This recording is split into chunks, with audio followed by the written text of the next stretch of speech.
ఈ year round టేబుల్కి చాలా interesting గెస్ట్లు వచ్చారు. ఒక న్యూ కమ్మర్ ఒక స్క్రిప్ట్ పట్టుకొచ్చి మీ దగ్గరికి ఇంప్రెస్ చేయాలంటే ఏం చేయాలి అతను? అది దేవుడు కూడా చెప్పలేడు సార్.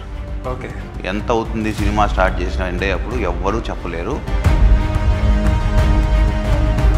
ఇక్కడ కూర్చున్న నలుగురు ఏంటంటే సినిమా మీద అవుట్ అండ్ అవుట్ ప్యాషనేట్గా వెళ్ళే వాళ్ళే తప్పితే లెక్కలేసి చేసే ప్రొడ్యూసర్స్ అయితే ఇక్కడ లేరు.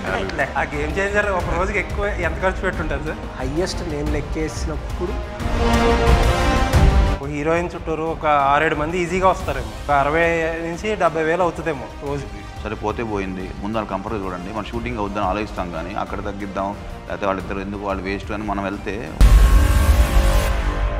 సపోజ్ ఇప్పుడు ఒక 50 కోట్ల బడ్జెట్ ఉంటే మనం 50 పెట్టాలనుకుని వెళ్తే మాత్రం అలా అవ్వట్లేదు. 70 అడిగినా మనం 20 పెట్టి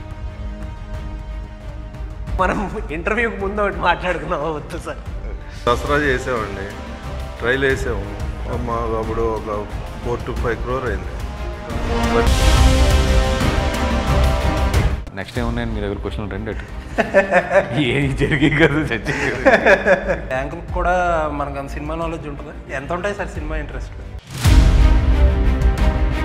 అసలు మొత్తం అడ్వాన్స్లు ఎంత ఉంటుంటాయి? అలా స్ట్రక్ అయ్యి ఉన్నాయి అవన్నీ ఎందుకు లేట్. రీసెంట్గా 1000 రూపాయలకి 1200కి టికెట్లు ప్రీమియర్ పెట్టడం అనేది ఎక్స్పెరిమెంట్ చేశారు. ఇది అందరూ తెలిసి నిజం. నేను మాట్లాడితే కోపం వస్తుంది.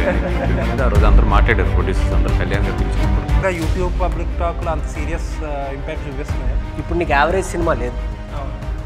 ఆ యావరేజ్ సినిమా పోవడానికి కారణం ఏంటి? అల్లు అర్జున్ గారిది త్రివిక్రమ్ గారి సినిమా. అసలు త్రివిక్రమ్ గారికి మైథాలజీ మీద ఉన్న పట్టు. సుధాకర్ గారు మీ దగ్గర చాలా ఉన్నాయి. చెప్పండి. ప్యారడైజ్, మోక్షజ్ఞ గారి డెబ్యూ, చిరంజీవి గారిది. ప్యారడైజ్ చిరంజీవి గారిది 2. సావు గారు మీరు అనిల్ రావుపూడి గారితో చిరంజీవి గారిది ఏంటి బాలకృష్ణ గారితో చేసినట్టు మెసేజ్ ఓరియంటెడ్ సినిమానా? రాజు గారు ఈ మధ్యనే గేమ్ చేంజర్ చూసి మీరు చూసే ఉంటారు. ఏంటి